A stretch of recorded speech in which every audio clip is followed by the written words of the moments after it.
Chào tất cả các bạn, mình chính là Miner IXHD. Chào mừng các bạn đến với tập đầu tiên của mình tại Minecraft TE. Hiện giờ mình đang các bạn có thấy gì không? Mặt trời này đúng là lá thôi. Thường thường thì gỗ rất là cần, nên mình bắt đầu đi lấy gỗ đây. Để mình nói thật, mình rất cảm thấy rất hài lòng với cái này, không hề lắc chút nào. Mình có một cái là lắc nhưng mà không bất tử không, bởi vì mình ghét bất tử, mình rất thật đấy. Mọi thứ đều xuất hiện từ gỗ là thứ đầu tiên chúng ta sẽ làm vào trong này. Đẹp đấy, thì gỗ mà chứ còn gì nữa không. Thì zombie mày đâu zombie ở dưới hang đấy mà. Xin lỗi đấy, đẹp quá trời. Rồi, mình xin giới thiệu đây chỉ là nghề em trai, em họ của mình không hề biết có chuyện gì được xảy ra ở đây rồi cả. Mình chơi ở đây được vài tháng rồi. Chuyện nói với cậu bạn mình chỉ có thôi. Rồi các bạn vẫn thấy như vậy và các bạn vẫn muốn mình làm video thì mình sẽ làm. Nếu các bạn nghĩ mình là thằng đúp, nếu không xem thì mình sẽ buồn. Thế thì các bạn hãy like, subscribe cho mình được. Đó chính là một cái này được khiến mình rất là cảm kích. Ôi trời, mình chơi mình bất tử rồi. Chết quá. Mình cảm bất tử lắm. Mình nhìn ra con được mà.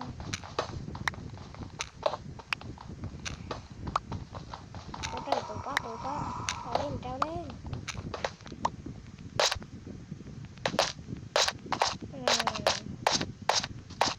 Các bạn có mình làm video được không? Bởi vì đấy là lần đầu tiên mình làm đấy. Mình đã từng nhìn làm video này rồi, nhưng hôm nay mình tập 1 khởi đầu khá suôn sẻ.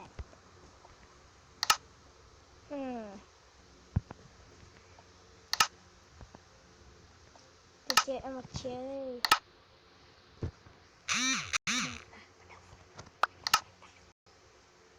Chờ tí nhé. Xin lỗi. Ôi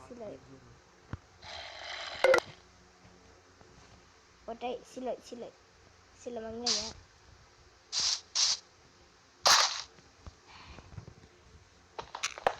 Chắc các bạn cũng đã biết về Herobrine rồi.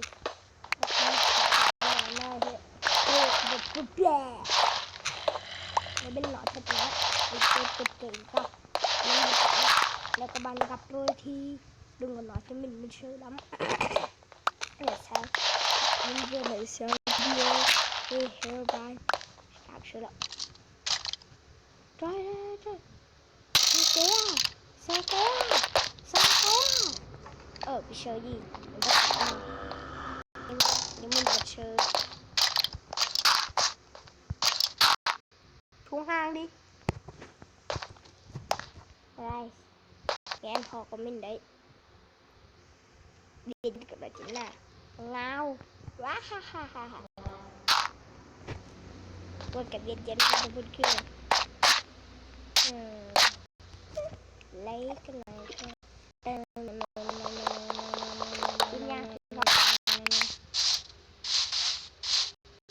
Mình cần thích nếu còn gì ở đây nhỉ? Điều với gì? Mình đói lắm. Ôi không. Ok, mình sẽ đi cái con Skia Little đó.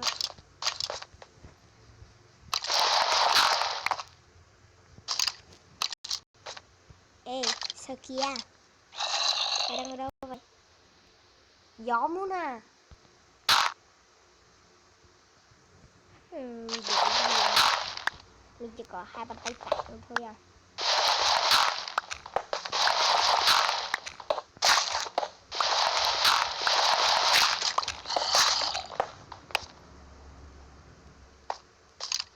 Ra ngoài hai miệng nó đi. Thật bởi mọi người nhé. Chúng nó thẳng lên đi. Ra nung. Thôi hay là để sau đi. Khi nào mình sống sót khỏi đây này mình sẽ tìm villager. Bởi vì mình cần villager.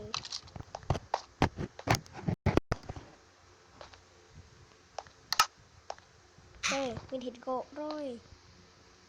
Về ra một tí. Vì vậy trong Vin xin làm cái này. Nó chỉ hơi thế này thôi. Nhưng mình sẽ sửa lại. Ôi trời, bắt đầu lại.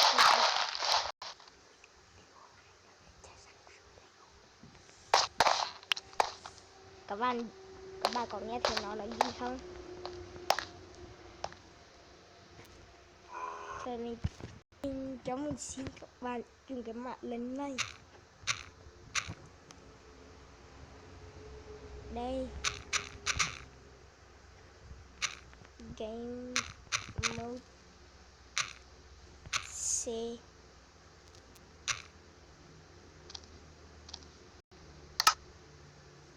Mình xin các bạn một cái này thôi.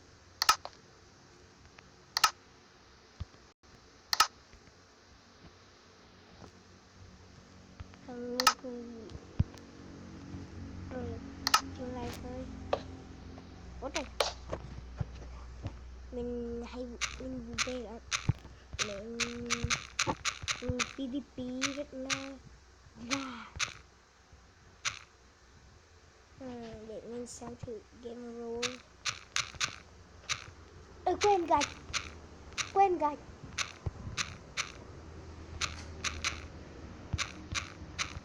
Sai rồi.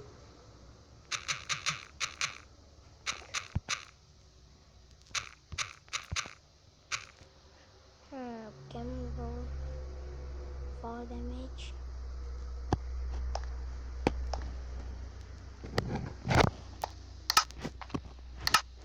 Game rule PvP à, để mình thử. Ôi chỉ là một cái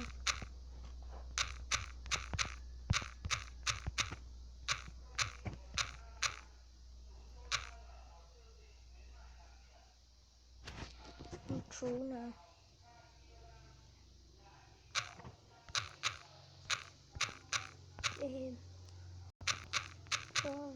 PvP.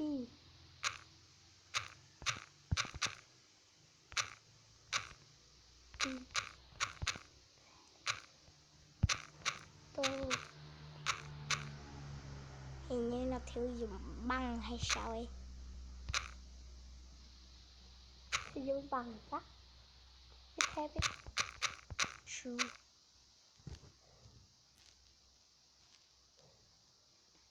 Không bắt này. Để mình đi PvP không được.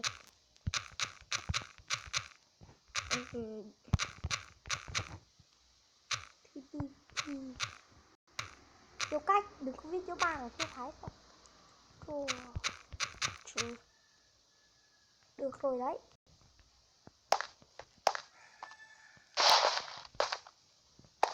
Chắc game mod. Game đó đi. Thử dùng thử đi. Game đó kìa. Đây đó. Hắn hay dùng game dùng để cái đó kìa. Chết không chỉ mất được.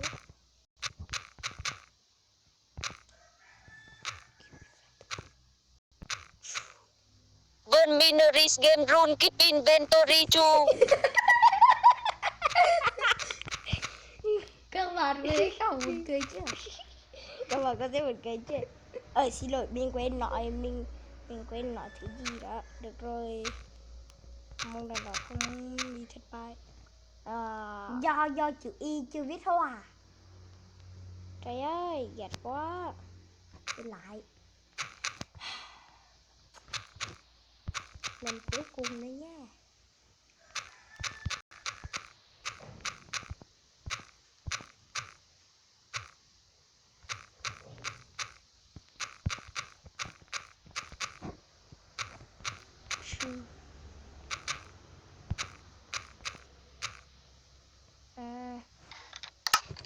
Phải làm không được.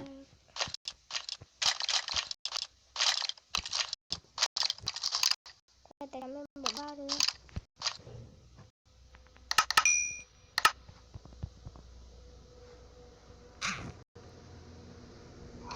Cái gì vậy? Đúa.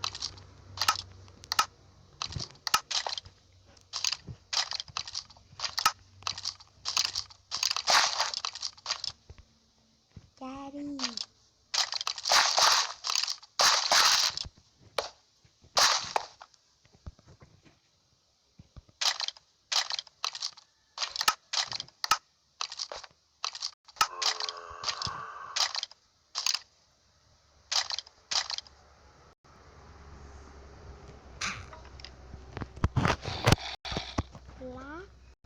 Lắc quá trời đấy. Bây giờ đã kết thúc tập 1. Được rồi, tập 1 của mình đến đây kết thúc. Được rồi, mình xin của bạn. Hãy bên phía này đây. Mình muốn các bạn like, subscribe, comment những gì các bạn muốn mình làm. Mình sẽ, nếu mà có được 1.000 like thì mình sẽ tiếp tục làm một video khác. Ok, tạm biệt.